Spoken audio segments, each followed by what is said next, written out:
Jason.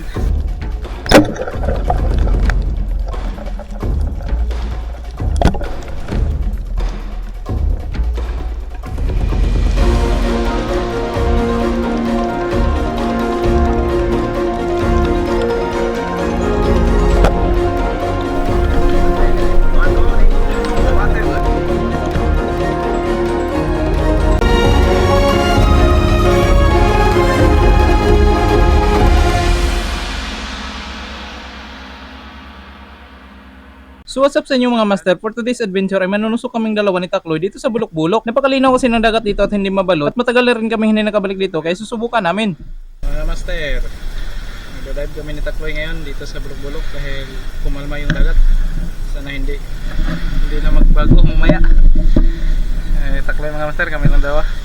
Shoutout kay Cherry May Gael Goring at kay Rowell Dominici. Shoutout din kina Robert E. Don Nobelo at kay Mangards Darkman. Mabuhay kayo mga master at God bless. At ito mga master na nakabuhay nga yung nukos na natusok natin dahil lumikay siya at napingsan lang siya at hindi natin nasintro kaya tinusok natin ulit. Iyon ko mga master kung bakit magaling nang lumikay ang mga nukos ngayon. Ilang linggo lang hindi natin nabalikan ang spot na ito at ganito na ang nangyari sa kanila. At meron na naman tayong nukos na nakita at lingkiran natin at pati yung mata natin ay nalibat at buti na lang ay tinamaan natin. At pinalisod-lisuran pa tayo ng mga nukos na ito. Akala mo naman kung gaano kadagko. Pero okay lang yan dahil mamahalin naman ang mga nukos dito sa amin. At ayan na naman nakabuhay na naman ang nukos na tinusok natin kaya pinatiwasan natin kay Takloy. Pero hindi na niya natusok kaya tiniwasan na rin natin. At tingnan niyo naman mga master nakabusot-buslot ang lawas ng nukos at napakarami pa niyang tama pero napakagaling pa rin niyang lumikay. At nagpakita na naman ang isdang Amazon Rocks at nagsunod-sunod pa talaga sa atin kung kahit saan tayo magpunta. At bahala ka ng isda ka sa buhay mo, ito lang tutusukin ko ang lambana at hindi pa Amazon Rocks. Pero parang maliit pa yung lambana at bago pa nalutas at hinahanap-hanap ang kanyang nanay kaya nahirapan tayo sa pagtusok. At nahirapan din tayo sa kalisod-lisod dahil napakalihok na ng lambana at napakalisod tusukin. Kaya tinawag na lang natin si Takloy. Iwan ko lang talaga mga master kung anong nangyari sa mga isda namin, bakit ganito na sila, napakagaling ng lumikay. Siguro ay nagseminar din sila sa paglikay kaya talaga si Takloy nahirapan sa pagtusok at pati rin tayo hindi rin talaga makatusok. Hindi talaga namin may pauliwanag yung mga pangyayari at pati yung mga auman dito sa Dublin ay napakagaling na ring lumikay. Ilang linggo lang namin napasagdan yung spot namin at pagbalik namin ay nagkakaganito na sila. At nakalikay nga yung auman sa pagtusok ni Takloy kaya tinusok na rin natin. At pati tayo ay nakuratan dahil pagtusok natin ay linikayan lang din tayo. Buti na lang naluoy yung auman sa amin dahil kaunti pa lang yung huli namin kaya napatusok siya kay Takloy. At tutusukin sana natin yung crab na ito kaso nag-surrender siya kaya pinasaylo na lang natin. At buti na lang din ay naluoy yung auman sa atin at linapitan niya tayo. At kumawas na nga kami dahil hindi namin nasaktan yung mga pangyayari. At sa susunod ay papatawag namin si Ed Calwag para imbestigahan yung mga kababalaghang nangyayari. Pero ayos lang din mga master, may tunit-tulirada na naman kaming huli at maaga kaming uwi ngayon dahil magdi-deliver kami doon sa Gaisano. Pagkabuhi galing. Kan mo tirang gabilhin pero sa gabuhi.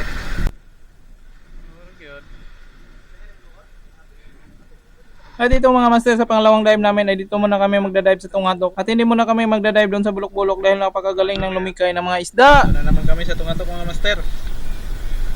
Kabalik yung mga kasama natin. Si Jason pahabulin. Habol si Jason mamaya. Master. Nag-warm up na yung mga kasama natin. Isang buwan. Dalawang buwan na hindi nakadive. Master si Jason. At dito mga master ay nakabalik na nga yung mga kasamahan natin. At nakauban na rin si Rumar at si Bro at 2 buwan na rin silang hindi nakapag-dive. Busy kasi sila palagi sa work at na-hire sila na right hand ng CEO ng isang sikat na inumin. At dito ay ganado at kondisyon na nga yung mga kasama natin dahil sa haba ng kanilang bakasyon. At excited din sila dahil magkikilaw at magpo-food trip na naman kami mamaya. At sobrang lalim nga ng sinisid natin mga master, nasa 20 kadupa at nakakita tayo ng isang napakalaking lapu-lapu. At sobrang laki na ng lapu-lapu na ito, siguro nasa 20 ka kilo. Sobrang sarap talaga ng isdang ito. At sobrang bugat nga ng lapu-lapong ito kaya nahirapan tayo sa pagbira doon sa itaas. At sa sobrang dako nga ng lapu-lapu ay may kumipa siya na nakapilit dyan sa gilid. Grabe mga master, sobrang bugat talaga ng lapu-lapu, siguro nasa 20 kilos na ito.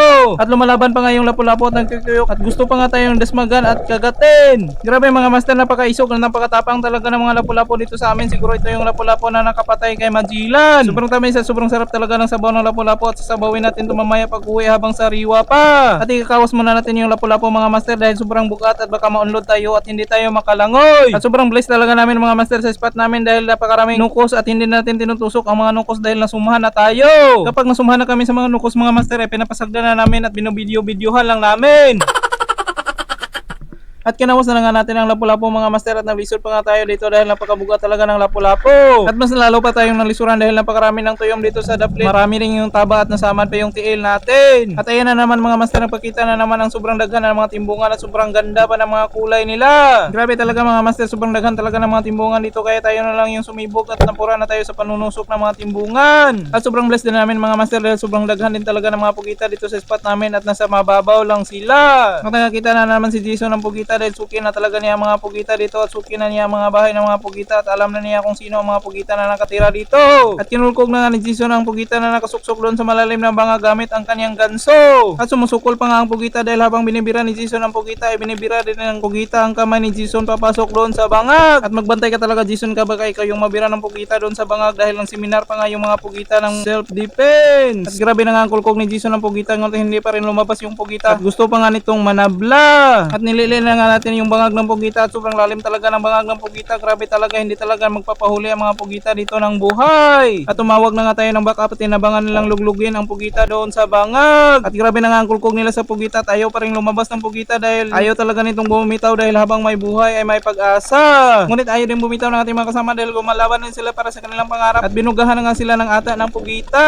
At focus lang talaga sa gulo yung mga kasama natin at pinupuli-pulihan na lang yung pagkulkog ng pugita at kunting tiis na lang at makakamit na natin naman yung mga pangarap at makakaahon na tayo sa hirap. At dinamayan nga namin si Jason at hindi namin iniwan at binigyan namin ng moral support para ipagpursige niya yung pangarap niya. At nalasap na nga ni Jason ang sarap ng tagumpay at proud na proud kami sa kanya dahil nakinig siya sa amin at hindi niya kami binigo. At sobrang blessing nga namin mga master sa spot namin dahil sobrang daghan ng mga pugita. Ngunit wag lang kayong magkumpiyansa ng mga pugita dito sa amin dahil mga bodybuilder ang mga pugita namin at sobrang kusgan at sobrang lakas mamira. At sobrang daghan din pala ng mga buntog dito sa amin pero hindi namin kinukuha yung mga buntog dahil lang sumahan na kami sa buntog at nakakapuya na kami mag-ukay-ukay doon sa sagbot. At sobrang daghan din ng mga timbungan dito sa amin ngunit hindi natin kukunin ang lahat ng mga timbungan at pipiliin natin yung mga pinakamasarap na timbungan. Iwan ko lang talaga mga master kung bakit hindi nahurot yung mga timbungan dito sa amin at kahit gabi-gabay ka pang mamana hindi talaga nahurot yung mga timbungan. Grabe talaga mga master yung mga timbungan dito sa amin kahit saan ka pa lumingi, kahit sa bunbunan, kahit sa batuhan ay may timbungan na naghihintay. At ayan pa mga master, timbungan na naman pero huling timbungan na itong tutusukin natin dahil so sobrang dami na ng mga timbungan at baka maunlod na tayo at hindi na tayo makapangas doon sa bakilid. At kakawas na nga tayo mga master dahil magpupudre pa daw kami at magkikilaw na naman. At yan na nga yung mga huli namin mga master at kikilawin namin lahat. Iwan ko lang talaga kung hindi talaga buburot yung mga tiyan namin.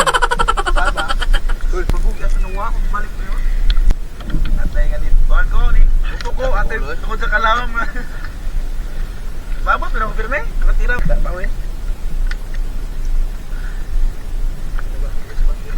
Ate, nagagawa ka sa yung man malipong lagi yan. Dah, tulong. Dadari ako pa na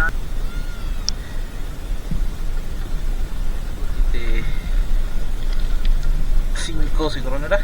At yan na nga yung lapu-lapu natin mga master, butin lang nga hindi kinain ng iring at sasabawin natin yan mamaya pag uwi. At tiniluan na nga ni bro at Romar yung isda dahil sobrang excited na nga nila at sobrang miss na nila yung kinilaw. At lalagyan na natin ng music para mas lalo pang tumulo yung mga laway ng mga marites na nanunood.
Shoutout pala sa mga taga-Bliss na nakasabay namin sa pagdadayo at sobrang daghan nila yung mga huli. Mabuhay kayo mga master hanggat gusto nyo at pag-share na rin ang ating video.